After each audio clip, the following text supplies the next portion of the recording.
السلام علیکم ورحمۃ اللہ وبرکاتہ۔ آج میں آپ کے سامنے ان لوگوں کا ذکر کرنا چاہتا ہوں جن لوگوں کو قیامت کے دن چونٹیوں کی شکل میں اٹھایا جائے گا۔ جی ہاں، یہ انسان ہوں گے جنہیں چونٹیوں کی شکل میں قیامت کے دن اٹھایا جائے گا۔ ذلت ان کو چاروں طرف سے گھیرے ہوئی ہوگی اور انہیں جہنم کے قید خانے کی طرف لے جایا جائے گا، اور جہنم کے اندر ایک قید خانہ ہے جس کا نام ہے بولس۔ اس بولس کے اندر انہیں داخل کیا جائے گا۔ جب انہیں بھوک لگے گی، انہیں پیاس لگے گی، تو جہنمیوں کے زخموں کا نچوڑ، یعنی جہنمیوں کے جسم پر جو زخم ہوتے ہیں اور اس زخم سے جو پیپ نکلتی ہے، جو خون نکلتا ہے، یہ گندگیاں انہیں پلائی جائیں گی، یہ سب چیزیں انہیں کھلائی جائیں گی، اور اسے کہتے ہیں طینۃ الخبال۔ طینۃ الخبال سے ان کی مہمان نوازی کی جائے گی۔ یہ ایسے خطرناک قسم کے لوگ کون ہیں؟ یہ وہ لوگ ہیں جو اپنے آپ کو بڑا سمجھتے ہیں اور دوسروں کو ذلیل سمجھتے ہیں۔ یہ وہ لوگ ہیں جو دوسروں کو حقیر اور کمتر سمجھتے ہیں۔ یہ وہ لوگ ہیں جن کے سامنے حق بات ظاہر ہو جائے تو وہ قبول نہیں کرتے کہ میری انسلٹ ہو جائے گی، میری بے عزتی ہو جائے گی۔ اسی کو تکبر کہتے ہیں۔ جی ہاں، اگر آپ یہ چاہتے ہیں کہ میں ہر شخص یہ چاہتا ہے میرے کپڑے اچھے ہوں، میرے بال اچھے ہوں، میری شکل صورت اچھی ہو، میرے جوتے اچھے ہوں، یہ تکبر نہیں ہے۔ اللہ رب العزت حسین ہے، جمیل ہے۔ ان اللہ جمیل یحب الجمال۔ اللہ خود خوبصورت ہے اور خوبصورتی کو پسند کرتا ہے کہ تم اچھے رہو، بن سنور سج کر رہو۔ یہ صحیح ہے۔ غلط کب ہوتا ہے؟ جب ہم اپنے آپ کو ایسا اچھا سمجھنے لگتے ہیں کہ دوسرے اچھے نہیں ہیں۔ ہم عزت والے ہیں، دوسرے ذلیل ہیں۔ ہم مالدار ہیں، دوسرے غریب ہیں۔ ہم طاقتور ہیں، دوسرے کمزور ہیں۔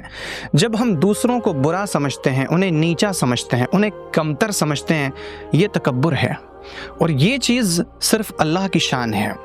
اللہ رب العزت خود فرماتا ہے، تکبر میری چادر ہے اور عظمت میری ازار ہے۔ جو مجھ سے ان دونوں میں سے کسی چیز کو چھیننے کی کوشش کرے گا، میں اسے جہنم میں ڈال دوں گا۔ کبھی بھی اپنے آپ کو یوں نہ سمجھیں کہ میں ایسا اچھا ہوں کہ دوسرے لوگ تو اچھے نہیں ہیں، میں اتنا بڑا ہوں کہ دوسرے لوگ بڑے نہیں ہیں۔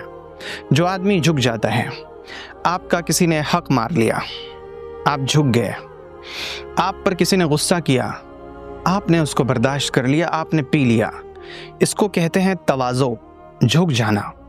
حق تو میرا تھا لیکن میں جھک گیا، میں نے قبول کر لیا، میں نے مان لیا کہ ٹھیک ہے، چلو تم صحیح ہو اور میں غلطی پر ہوں۔ جو شخص تواضع کرتا ہے، جھکا دیتا ہے اپنے آپ کو، اللہ تعالیٰ اس کو بلندی عطا کرتا ہے۔ اللہ کے یہاں دستور بڑا عجیب ہے۔ جیسے آپ جھکتے ہیں، اللہ آپ کو بلند کرے گا۔ آپ معاف کرتے ہیں، اللہ آپ کو عزت دے گا۔ یعنی آپ اپنے آپ کو کچل ڈالیے۔ یہ اس کا مطلب یہ نہیں کہ آپ دوسروں کا ظلم برداشت کریں، بلکہ مطلب یہ ہے کہ جہاں پر آپ اپنے آپ کو جھکا سکتے ہوں، اپنا حق معاف کر سکتے ہوں، معاف کر دیجئے۔ آپ کو اس معافی کی بدولت وہ سب چیز مل سکتی ہے جو آپ اگر زبردستی اپنا حق لیں تو شاید وہ سب چیزیں نہ ملیں۔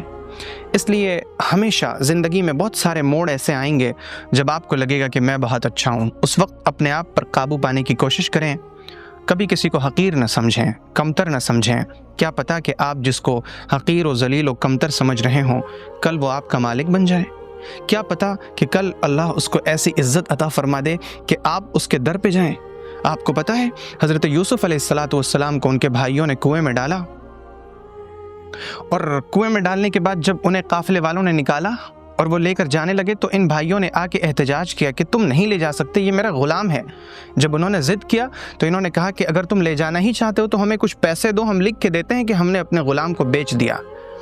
ان لوگوں نے اپنے بھائی کو بیچا، لیکن نتیجہ کیا ہوا؟ نتیجہ یہ ہوا کہ اللہ نے یوسف کو ایسا بلند مقام عطا کیا، وہ عزیز مصر بنے، اور بھائی ان کے پاس کشکول لے کے پہنچے ہیں، گداگر بن کے پہنچے ہیں کہ جئنا ببضاعة مزجاة فأوف لنا الكيل وتصدق علينا۔ ہم پر کچھ احسان کر دیجئے، کچھ غلہ دے دیجئے، کچھ گیہوں دے دیجئے، ہم تو بھوک سے مرے جا رہے ہیں۔ اللہ نے ایسا بلند مقام عطا کیا، کیوں؟ انہوں نے اپنے آپ کو قربان کر دیا۔ اگر زندگی میں کبھی نوبت ایسی آئے کہ اپنے آپ کو قربان کرنا پڑے، اپنے جذبات کو کچلنے پڑیں، کچل ڈالیے اللہ کے لیے۔ من تواضع للہ رفعہ اللہ، جو اللہ کے لیے جھکتا ہے اللہ اس کو بلندی، کامیابی، سرخروئی عطا کرتا ہے۔ اللہ کی امان میں رہیں، اللہ آپ کو بلندی عطا کرے۔ السلام علیکم ورحمۃ اللہ وبرکاتہ۔